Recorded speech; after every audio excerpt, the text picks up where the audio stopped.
So we've just seen that according to the second noble truth, the source of dukkha, the source of suffering and unsatisfactoriness, is our craving, our attempt to hang on to things that don't last, including pleasure. And I used powdered sugar donuts as my own personal example of that.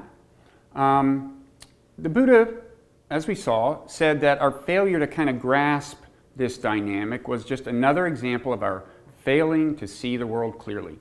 Now, in this segment of Lecture 1, we're going to drill down a little into the biological mechanics of craving and of the evaporation of pleasure, and we're going to ask why it is that, if the Buddha was right, why it is that we do fail to get the picture about pleasure and how fleeting it is.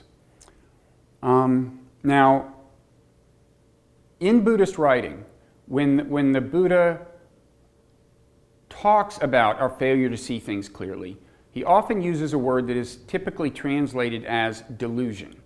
But I want to emphasize that sometimes that word is a little bit of an overstatement. So, for example, when I'm gazing at powdered sugar donuts, there's no point where I'm, thinking that there are foreign agents conspiring to assassinate me or anything. There's not even a point where I actually think the pleasure is going to last forever. And in fact, if you said, well, do you think it's going to last for 10 minutes? I'd probably say no. But at the same time, as I look forward to eating those donuts, I'm thinking a lot more about the pleasure than about the evaporation of the pleasure. And I'm certainly not thinking about, well, maybe the sugar rush will subside and then I'll feel all unsettled. I'm just focused on that moment of pleasure. Now, in other cases, something more like delusion may actually happen, with infatuation. If you've ever had a serious crush on someone, you may recall that, you had a pretty distorted view of things. You had a lot of trouble seeing any blemishes or deficiencies in the person. It was all good, right? And there was this idea that, wow, should you ever be so lucky as to find yourself in a relationship with that person, everything would be better, probably eternally. And, relationships, needless to say, are in fact, more complicated than that.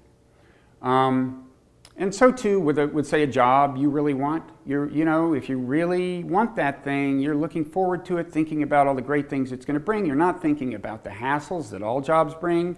And there may be a sense that if you can just get this job, then you can relax. Then you will have arrived. But of course, you haven't really arrived. The gratification is not going to last forever. It never lasts forever.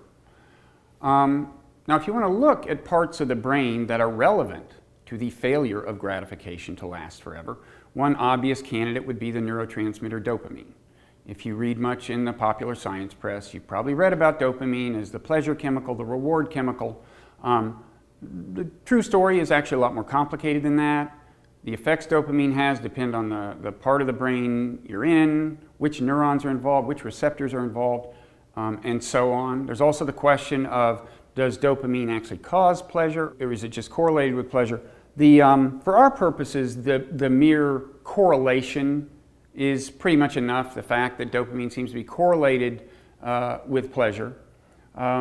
So we're going to look at a little data from a study in which they monitored very precisely the neurons in monkeys that are involved in the release of dopamine and are in a part of the brain where dopamine seems to be correlated with pleasure and reward. So what they did, they gave a little fruit juice to a monkey, and here's what happened. So that is a dopamine spike. If you want to ask, how long does that last? How long are we talking about along that horizontal axis? Well, that's about 1/3 of a second of dopamine spike. So assuming that in this monkey, dopamine is correlated with pleasure, that's pretty brief pleasure. If monkeys could talk, he might have said, this particular monkey might have said, wow, that was impermanent. Maybe the monkey condition is very much like the human condition, and pleasure just tends to evaporate pretty rapidly. And if that is the case, then that's all the more reason to look at natural selection as a possible explanation for why pleasure does evaporate, you know, if monkeys and humans are exhibiting some of the same dynamics. So the question is, why does natural selection build brains like this, where pleasure is so fleeting? Why not just leave that dopamine spigot on? It could, you know, you could keep dishing out dopamine for 10 seconds, 20 seconds in principle, but that doesn't happen. Why is that? And why do we seem, you know, not to really get the picture in our everyday lives about how rapidly the pleasure is going to dissipate? Why did natural selection design our brains like this? Now, as I've said before, whenever I say something is designed by natural selection, design should be in quotes. Natural selection is not a conscious designer. Still, it does create animals that look as if they were designed by a pretty smart designer with one thing in mind, to get them to get their genes into the next generation. So it is a fair thing to do as a kind of thought experiment to put ourselves in the shoes of natural selection and ask, if we were designing organisms, how would we design their brains? You know, if we wanted them to get their genes into the next generation. I mean, granted that eating helps them do that by keeping them alive. Sex obviously helps them do that. And even with humans and non-human primates, things like elevating their social status helps them do that, because it seems to be the case that in primates and some other parts of the animal kingdom, social status is correlated with getting genes into the next generation. So it is a fair question. How would you design these brains if you were natural selection? I would submit that there are 3 principles of design that would make sense if you want animals to reach these goals.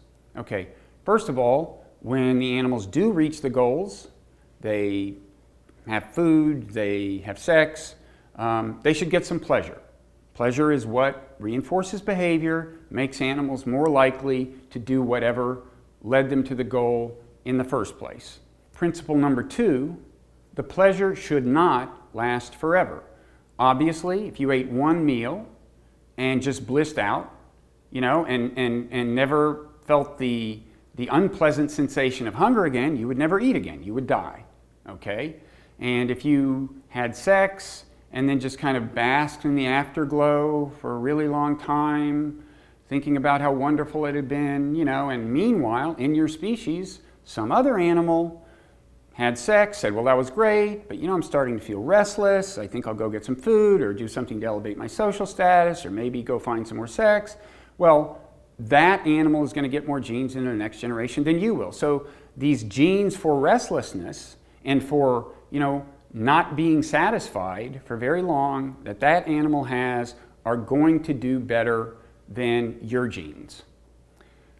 The third principle of design, I would submit, is that animals should focus more on the pleasure that reaching goals will bring than on the subsequent evaporation of the pleasure, okay? You know, obviously, if you're focused on that pleasure, if you're focused on how good it's going to feel to reach the goal, you'll reach the goal. Whereas if you're sitting there thinking, you know, the pleasure is going to be over in a nanosecond, why work so hard? Well, you know, you're going to probably wind up, you know, sitting in your room alone, full of ennui, reading existential philosophy or something, you know, and that's definitely no way to get your genes into the next generation. So I would say that these 3 principles of design, they make sense in terms of natural selection, and they help make sense of Buddhist teaching, right? The Buddha said that pleasure tends to evaporate and it leaves us unsatisfied, and it seems to be the case that pleasure is designed to evaporate so that it will leave us unsatisfied and we will be motivated to go out and do more work and check off more bullet points on natural selection's agenda. The Buddha said, we seem not to get the picture about pleasure. We focus on the pleasure and not on the fleetingness of the pleasure. And that too makes sense in terms of natural selection. Focusing on the pleasure is a good motivator. Okay, let's get back to that monkey. Now, in the data we saw about that monkey's brain, we didn't see anything about anticipating pleasure. And that's because, in that case, the monkey couldn't anticipate the pleasure because the fruit juice came out of the blue. The monkey was not expecting it. They just dropped it on the monkey's tongue.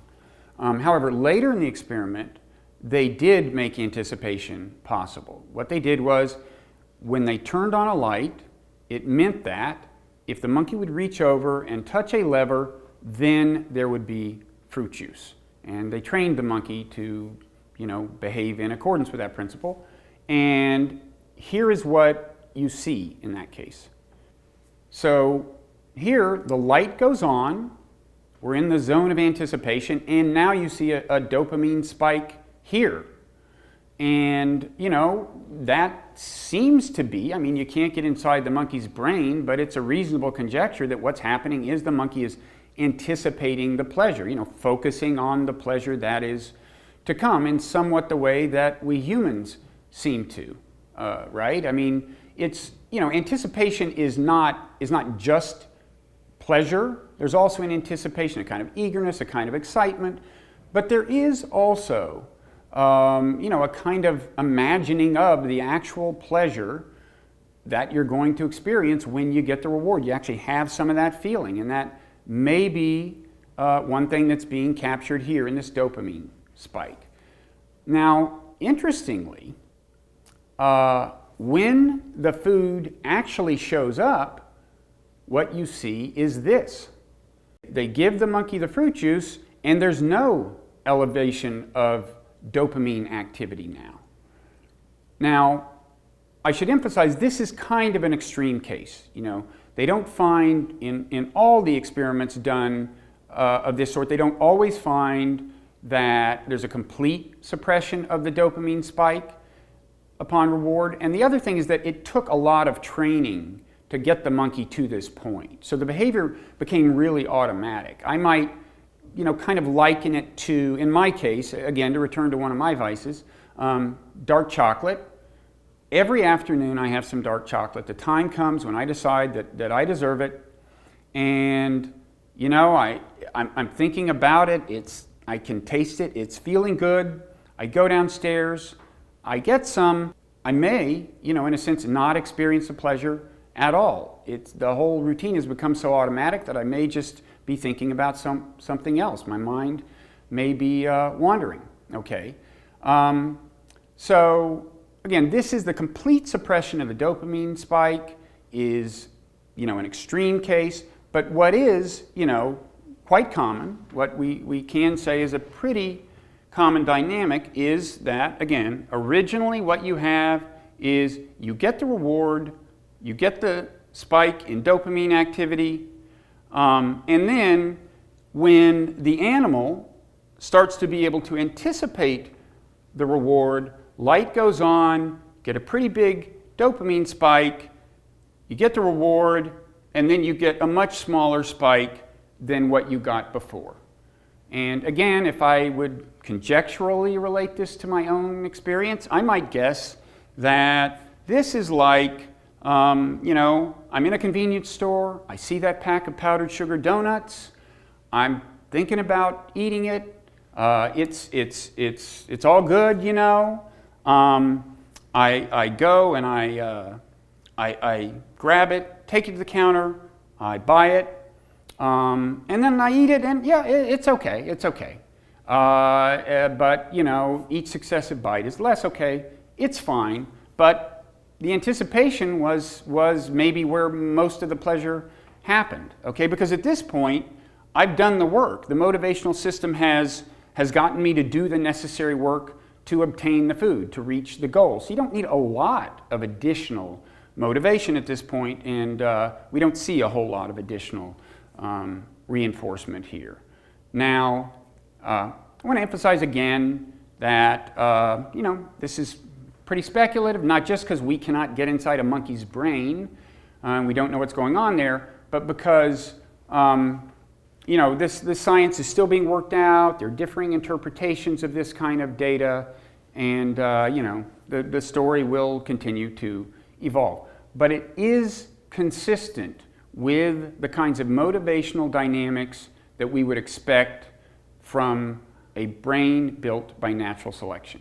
Now, you may ask, why would natural selection have designed brains that are attracted to powdered sugar donuts? Because after all, they're not very good for us. And the answer is natural selection didn't, because after all, powdered sugar donuts were not part of the landscape when our lineage evolved. What was part of the landscape was just sweetness. You know, fruits had sweetness, fruits were good for you, and so that seems to be why we have a sweet tooth that can kind of now go overboard, you know, in a convenience store now that junk food exists. So to give you an example of the kind of dynamic that may have been at play during evolution when there were no powdered sugar donuts, imagine one of our distant ancestors, maybe early human, even pre-human, spots some trees off in the distance, and they look like they might be fruit trees. And you know, it's a hot day, it's a long walk, the animal's not crazy about doing that work, but they may be fruit trees. The animal remembers this taste of fruit, and you know, gets a little bit of a dopamine spike, and that motivates it to go investigate. And it takes the trek, gets there, there is fruit, eats it, you know, a little more pleasure. You don't need a lot of pleasure at that point. You may not need a huge spike, but enough for a little reinforcement. And you know, the brain built by natural selection has done its job. Okay? Now you may ask, if in cases where we are very used to the pleasure we're getting, you know, it's become routinized, like my eating the chocolate in the afternoon, so that often there's little, if any, pleasure in the actual eating of the chocolate and more pleasure in the anticipation. Why don't we just do the anticipation and then skip the eating? Because that's where the joy is anyway. And the answer as to why this won't work is this. When they turn the light on for this monkey and then don't deliver the fruit juice, you don't just get an absence of dopamine spike, you get a deficit of dopamine activity, okay? This presumably corresponds to what I would call the letdown of unfulfilled anticipation. You know, you've probably done this, you know, gone to the refrigerator, you're looking forward to that piece of cake, you open it, somebody's eating the cake. You don't just feel an absence of pleasure, you're actually let down. And this too makes sense as a motivational device. You know, if you want to return to that scenario of our early ancestors, say they see the trees in the distance, could be fruit trees, they're motivated, they go over there, oh, there's no fruit, these aren't fruit trees. Well, you want them to not go over to those particular trees again. If you are building their brain, you want them to avoid those trees. You want this to be an unhappy experience. So so it makes sense that it would make them actively unhappy to expect something and do some work to get it, and then not find it. So just to summarize, okay, there is this correspondence between the way you would expect natural selection to design a brain and some basic principles of Buddhism. Buddha said pleasure doesn't last, leaves us unsatisfied. Evolution seems to explain why. Buddha says we focus on pleasure and not on the fleetingness of pleasure. Evolution seems to explain why. And this is another example of how natural selection doesn't care in quotes, of course, care whether we see the world clearly. We've already seen that, you know, sometimes it might be natural for us to see a snake that's not there, for us to see an angry, menacing face when in fact the face is actually not objectively viewed angry and menacing. And these were cases when natural selection kind of built illusion into the system. And now we see another sense in which natural selection seems not to care if we don't see the world clearly. We also see something else here, which is that natural selection seems not to care if we're happy. From natural selection's point of view, happiness is just a tool. If making us happy at one moment will keep us motivated, fine. If making us unhappy, if making us unsatisfied, if making us suffer will get us to do the work that's on natural selection's agenda, then fine. In those cases, that will be the case. I said earlier that Buddhism is, in a sense, a kind of rebellion against natural selection. And now you can see one sense in which that's true. Because, Buddhism wants us to see the world clearly all the time and aspires to end our suffering. Natural selection wants us to sometimes not see the world clearly and wants us to suffer sometimes. So clearly, the Buddhist program is to some extent in opposition to the logic of and the implicit goals of natural selection. But in a way, I think we haven't even seen the half of it, really. To see the full scale of what I call the rebellion of Buddhism against natural selection, you need to see the Buddha's specific strategy for realizing these goals of ending suffering and helping us see the world clearly. So to see that, you need to look at the third and fourth noble truths, the Buddha's prescription for the human predicament, and that's what we're going to turn to in the next lecture.